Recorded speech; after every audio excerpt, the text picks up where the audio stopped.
estamos com a responsabilidade do Evangelho da noite, e nós escolhemos aqui um assunto do Livro dos Espíritos aqui, né, da pergunta 258 para frente aqui, que fala escolha das provas. Esse assunto refere-se ao planejamento da nossa existência aqui neste mundo. Isso para dizer que a nossa vida, ela é uma responsabilidade que nós abraçamos, né, no plano espiritual. Houve um planejamento, né, da nossa existência, né, e cabe a nós as responsabilidades de desempenhar, né, esse planejamento, essas tarefas que foram definidas, né, para a nossa encarnação, para a superação das nossas necessidades, né. E já na questão 258, já esclarecendo sobre esse assunto, quando no estado errante, né, quando nós estamos no plano espiritual, antes de reencarnar-se, o espírito tem a consciência, previsão das coisas que lhe sucederão durante a vida? Resposta: ele próprio escolhe o gênero das provas que quer suportar, e é nisso que consiste o seu livre-arbítrio. Então, nós escolhemos as nossas provas, o gênero das nossas provas. Nós não traçamos, não existe um destino definido, mas existe um estilo de vida que nós ajudamos nesse planejamento da nossa encarnação. Nós vamos ver mais para frente aqui, mas a gente acaba estudando, porque no estado espiritual nós estamos longe, né, afastado das ilusões aqui da Terra, das influências materiais. Então a nossa condição, pelo que nós entendemos aqui, a nossa condição, ela é outra. A nossa visão, ela se estende mais, existe uma amplitude maior de acordo com tudo aquilo que nós pensamos aqui na Terra, né? Então por isso que nos dá essa oportunidade. E aqui está dizendo aqui, nisso consiste o seu livre-arbítrio. Quer dizer, a liberdade que nós temos de traçar esse planejamento, né, e desempenhar essas tarefas, né, com as determinações que nós tivermos na nossa própria condição, né. Não é Deus que lhes impõe, então, as tribulações da vida como castigo? Porque normalmente nossa vida é recheada de dificuldades, né. Mas aqui está dizendo, né, sobre a palavra tribulações, né. Mas a resposta diz que nada ocorre sem a permissão de Deus. Então existe uma anuência, né, do plano maior para o planejamento por nós traçados no plano espiritual. Dando ao espírito a liberdade da escolha, deixa-lhe toda a responsabilidade de seus atos, de suas consequências, de maneira que nada entrava o seu futuro. Então Deus deixa para nós essa responsabilidade. Eu posso escolher, né, o gênero das minhas encarnações. Olha, eu posso escolher, por exemplo, olha, eu vou atuar nessa profissão tal, mas o que eu vou fazer dessa profissão vai correr por minha conta, né? Olha, eu vou combinar o Guga e a Leonor. Olha, o Guga chegou assim: olha, Leonor, nós vamos combinar, nós vamos se encontrar lá no plano físico. Nós vamos chamar o Giovanni e o Jefferson como nossos filhos. Foi um planejamento que ocorreu agora. E se é um casal, por exemplo, que às vezes não se dá bem logo nos instantes da própria união conjugal e às vezes desfaz tudo, isso corre por nossa conta, né? Então todas essas coisas assim, existia um planejamento, mas o desempenho é por nossa conta aqui na Terra, né? Se o espírito pode escolher o gênero de provas que deve suportar, segue-se daí que todas as tribulações que experimentamos na vida foram previstas e escolhidas? Aí a resposta vem confirmar isso que nós acabamos de comentar. Todas não é a palavra, né? Pois não se pode dizer que escolhestes e previste tudo o que acontece na nossa vida. Até mesmo as menores coisas. Então, aqui nessa questão, eles vêm dar um exemplo aqui para nós, dizendo assim, olha, se tomas um caminho cheio de sulcos profundos, sabe que deves tomar grande precaução para não caíres. E não sabes qual delas cairás. Pode ser também que não caias. E se caíres, não sabe em qual deles cairás. Pode ser também que não caias, se fores bastante prudente, né? Então, esses sulcos que ele diz aqui que na nossa estrada são justamente as dificuldades que nós escolhemos, porque a base da nossa ascensão vai ser sempre nas dificuldades, né? Nas provações, né? Que nós vamos conseguir essa ascensão espiritual, né? Agora, a questão 260. Como o espírito pode querer nascer no meio de pessoas de má vida? Porque normalmente nós queremos o melhor para nós. Mas existem espíritos que escolhem. Não, eu quero viver no meio desse pessoal aqui. Porque eles vêm nos dar aqui o exemplo de que um espírito que ele tenha, por exemplo, o hábito de roubar, e ele quer se livrar desse hábito, então ele vai escolher nascer no meio de um ambiente ligado a essa situação, no meio de malfeitores, para ver se supera, né? É a mesma coisa da pessoa que tem um hábito inveterado, né, da bebida alcoólica. Ele vai escolher nascer justamente no meio, porque ali é que ele vai ter que lutar com essas condições. Se ele não estiver nesse meio, ele não vai conseguir. E esse mal ainda vai continuar existindo, né, na sua condição. A primeira chance que ele tiver de se deparar ali com uma garrafa de bebida, ele vai atarracar ali, né, porque aquilo está dentro dele, né, dentro da própria pessoa, faz parte do nosso íntimo, né. Na pergunta 261, vem dizer se nós precisamos passar por todas as provas necessárias até atingir, né, a perfeição. Será que nós precisamos passar por todo gênero de provas e tentações aqui neste mundo? E a resposta nos diz que certamente não.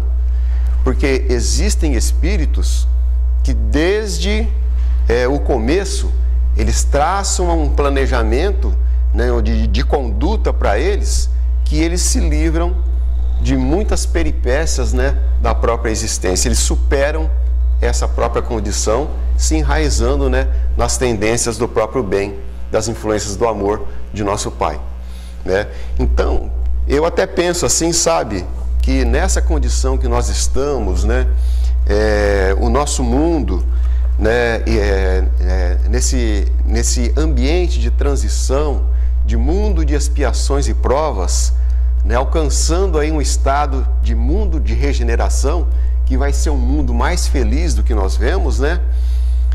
Eu imagino assim, sabe, que nós somos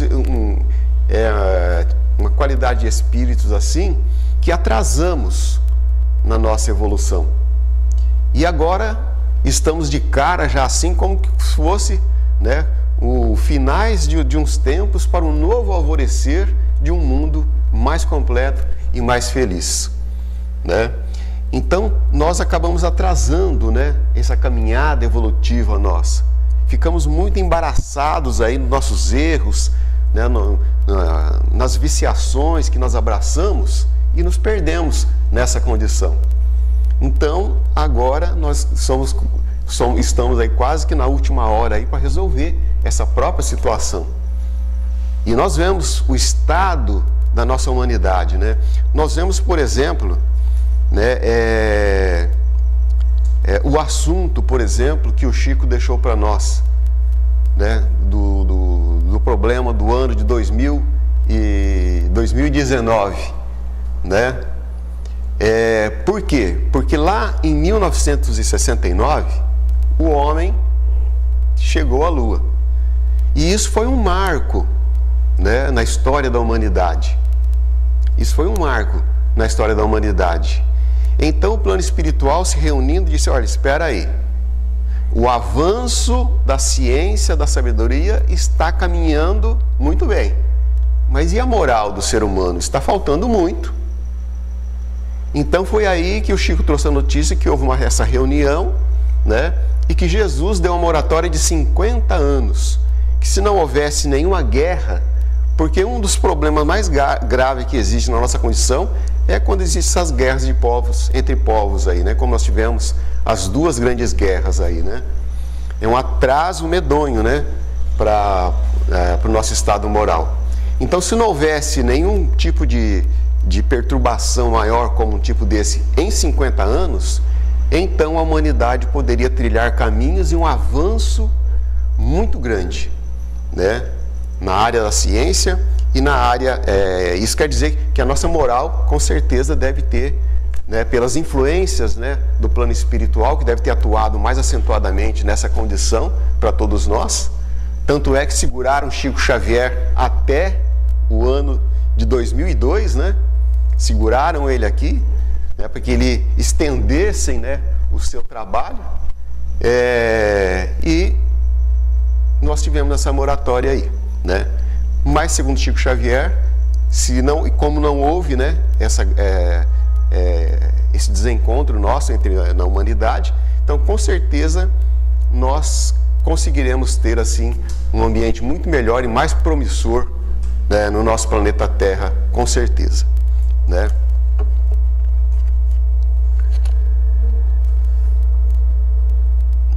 A 262 vem dizer assim: o espírito, na sua origem, né, ele não tem assim experiência, está no estado de ignorância. Como que ele pode planejar a sua existência? Aí na resposta vem dizer que Deus supre essa inexperiência do espírito, até que ele atinja um certo grau de evolução, para que ele possa então estar determinando os seus passos que ele deva trilhar, né? E na 263, na 264, vem perguntar assim: e o que é que dirige o espírito na escolha de suas provas? O que é que vai me dirigir, eu no mundo espiritual, a determinar as provas que eu devo passar aqui neste mundo? E a resposta é assim, olha: ele escolhe as que podem ser para ele uma expiação segundo a natureza de suas faltas, e que o faça avançar mais rapidamente. Então, se eu me deparo com os erros cometidos, né, as infrações com a divina justiça das minhas encarnações passadas, né, e isso marcou essa minha condição, isso eu vou querer resgatar, né? Então eu vou pedir para resgatar essas condições, né? Às vezes eu tirei a vida de alguém, então eu falo assim: não, me manda essa pessoa aqui como irmão meu, né? Eu quero ajudar essa pessoa agora, né? E assim por diante. Ou quero desempenhar minha profissão nessa área aqui, porque eu me comprometi muito, né, em atividades outras, né? E assim por diante. Então nós vamos escolher sempre aquilo que vai fazer nós avançarmos mais rapidamente, né? Aí diz aqui, como um exemplo: um espírito, por exemplo, pode pedir a riqueza, e esta ser-lhe concedida. Então, conforme seu caráter, ele poderá se tornar avaro ou pródigo, egoísta ou generoso, ou se entregar a todos os prazeres da sensualidade. Mas isso não quer dizer que ele deva passar forçosamente por todas as tendências, que vai depender dele, né? Se o espírito escolher tanto a pobreza quanto a riqueza. Porque a riqueza, nos fala o Evangelho, que é a prova da caridade e da abnegação. E a pobreza é a prova da humildade e da resignação. Então, só que nos diz aqui o Evangelho, o próprio Allan Kardec vem nos dizer que a riqueza é muito mais difícil de ser desempenhada do que a pobreza, né?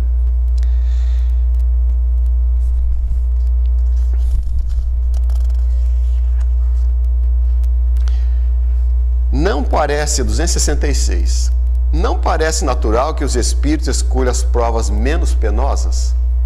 Será que a gente faria isso no mundo espiritual? Ah, eu vou escolher umas provas assim bem mais brandas, sabe? Para mim não sofrer muito lá na Terra. Pode acontecer isso? O que vocês acham? Hã? Olha, para vós sim, para o espírito não.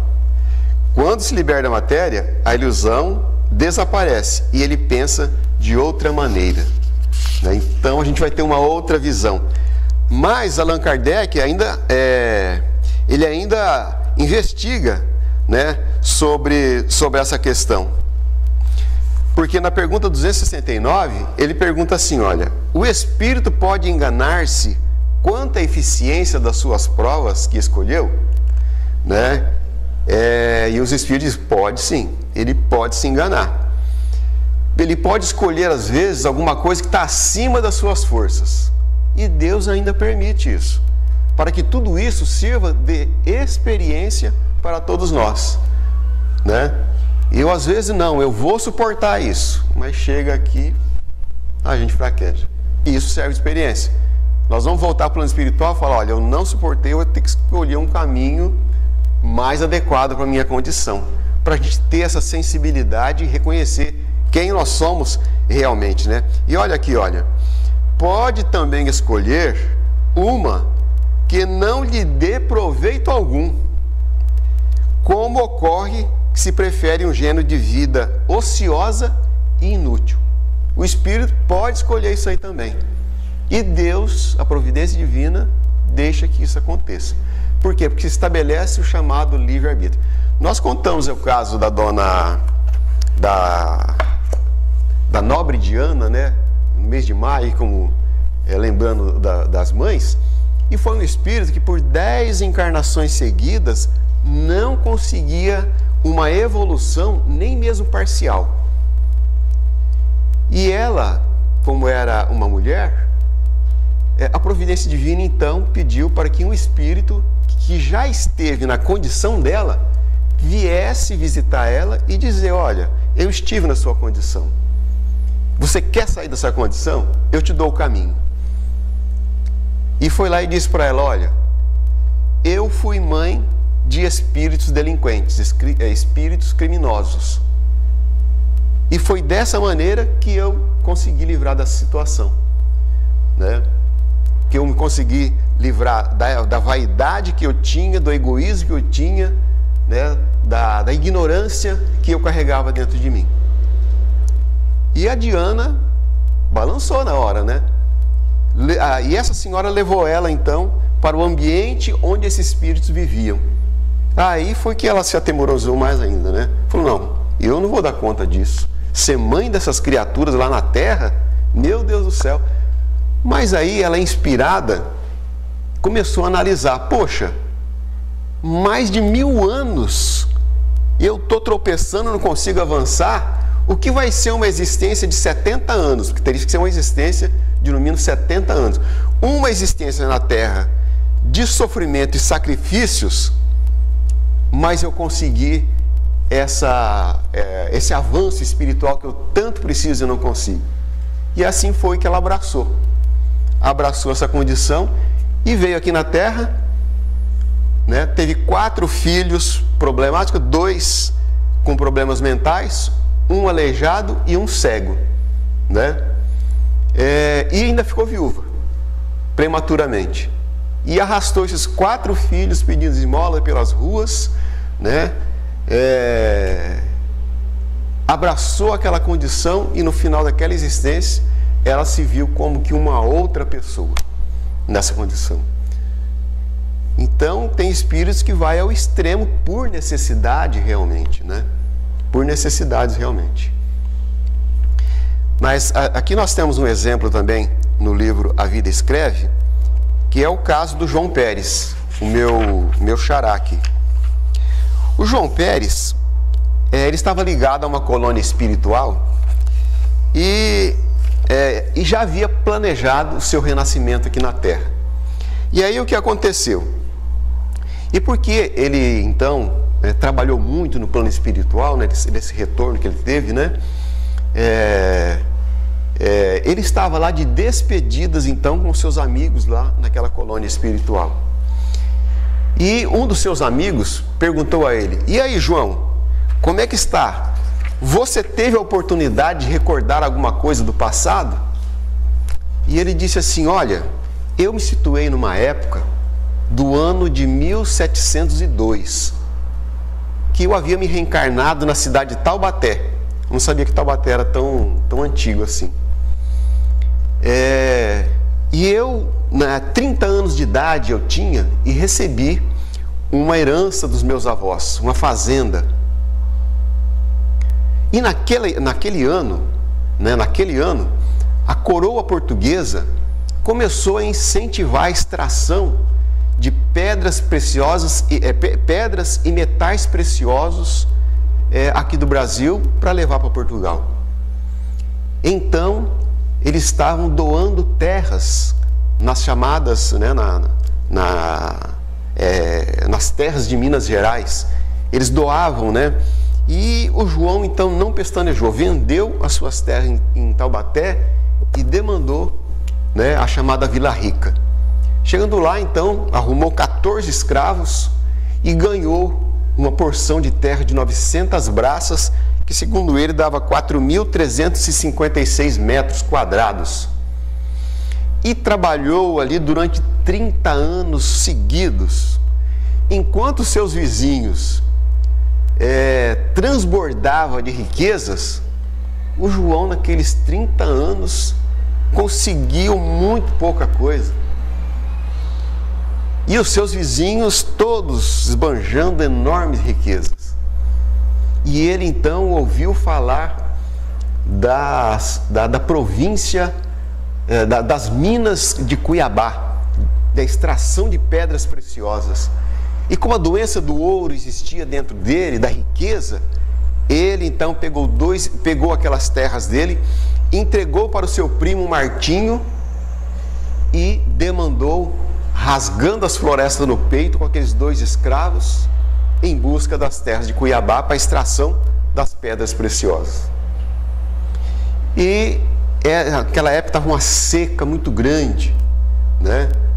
E eles se perderam no meio da floresta, não sabiam onde mais estavam, e foram acabando os alimentos, e ele começou um estado de febre muito grande, né?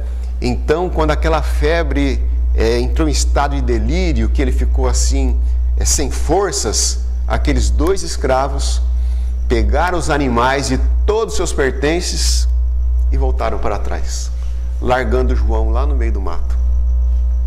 E o João caminhava no meio das florestas, mastigando folhas que ele encontrava, amargas, que às vezes davam uma salivação muito grande, e muita fome, muita fome. E então um dia, né, ele avistou assim uma fonte, e ele logo correu para aquela fonte, e antes de tudo ele viu uma bolsa recheada com alguma coisa. E já no seu delírio daquela fome, será que alguém esqueceu alguma coisa de comer dentro dessa bolsa? Foi lá, grudou aquela bolsa e viu uma farinha dourada. Já na sua imaginação ele disse: nossa, isso deve ser uma farofa muito gorda. E começou a catar aquela farinha, jogar na boca e tomando água e tal. E acabou desencarnando ali, engasgado com ouro em pó. João não sabe por quanto tempo ele ficou ali rodeando seu próprio corpo físico, que se desmanchou, né, recheado de ouro em pó. E tantos anos ficou por ali, que de repente ele quis voltar para trás, quis voltar e ver as suas terras que ele havia entregado para o primo Martinho. Mas chegando lá, o seu primo já havia desencarnado, e quem governava as terras, deixando uma enorme fortuna para os seus descendentes. Na sua ausência, as terras que era dele, diz ele que abriu o seu seio aurífero, né, e deu uma prosperidade muito grande para o seu primo Martinho. E João, então, espírito ali, começou a requerer os seus direitos. Não, isso aqui tudo é meu, essas riquezas são minhas, né? E reclamava ali com seus parentes, né, filho do seu primo, até que um dia então veio o sono da reencarnação. E João reencarna novamente ali, né, naquela mesma família dos filhos dos seus primos. E a febre do ouro ainda existia dentro dele. E ali, em meio de tantas riquezas, ele logo cedo aprendeu a comercializar ouro e pedras preciosas. E armou uma riqueza muito grande para ele mesmo. E carregava as suas riquezas dentro de duas malas muito grandes, né? Mas ele era uma pessoa que muito desonestas, vamos dizer assim, para conseguir as suas riquezas. E um dado tempo, né, os seus projetos de trabalho, a justiça acabou investigando na sua própria vida, e ele tentou então sair daquelas terras, passar pela Bahia, pegar um navio e vir desfrutar as suas riquezas na capital do Rio de Janeiro. E fez esse planejamento então. Mas quando ele chegou para atravessar o Rio São Francisco, que é a divisa de Minas Gerais com a Bahia, o barqueiro disse: olha, é muito peso que o senhor tem aí para levar. Não posso levar tudo de uma vez. Não. Sou eu e minhas duas malas muito recheadas de ouro, que ele dizia que era dele, ou nada feito. Então o barqueiro acabou aceitando. E João colocou duas malas muito pesadas dentro do barco, e mais ele e o barqueiro. Quando chegou no meio do Rio São Francisco, começou correntes contrárias, e o barco começou a chacoalhar, e uma das malas foi cair. E João tentou segurar quando a outra caiu do barco. E o João, tentando segurar aquelas duas malas, afundou no rio aquelas duas malas, e desencarnou aos 60 anos de idade, afogado ali, com o peso do ouro que ele não conseguiu carregar. E aí, ele contando a sua história para os seus amigos, né, um de seus amigos perguntou para ele: mas e agora, João? Como será a sua existência agora na Terra? Agora será diferente. Vou voltar para o meu torrão antigo lá em São Paulo. Vou plantar batatas. E eu te garanto, será muito melhor. Então, é uma clara situação de que o próprio espírito fraquejou por duas vezes, mas eu penso assim, que nessas encarnações, João não tinha uma clareza muito grande para planejar a sua existência, né? Agora, nessa sim, nessa ele já teve uma visão maior do que ele citava. Tanto é que ele deixou dentro dele, né, impresso, né, o caso de plantar batatas, de eliminar a febre do ouro que ele carregava dentro de si. E é assim que acontece com todos nós realmente. São nos acertos, né, nos erros, no planejamento que nós fazemos, é que nós vemos para poder angariar recursos para a nossa própria evolução. Então, uma responsabilidade muito grande a gente, né? Se a gente tiver que tomar alguma decisão na nossa vida e que às vezes a gente fica muito em dúvida, procuremos auxílio, procuremos a inspiração para que nós não venhamos comprometer o nosso futuro. Porque nós já estamos neste caminho, né? De traçar planejamentos para a nossa encarnação, mas não nos comprometermos com a providência divina para que venhamos a resgatarmos esses desvios no nosso próprio futuro. Que Deus nos abençoe, nos ilumine sempre, sempre.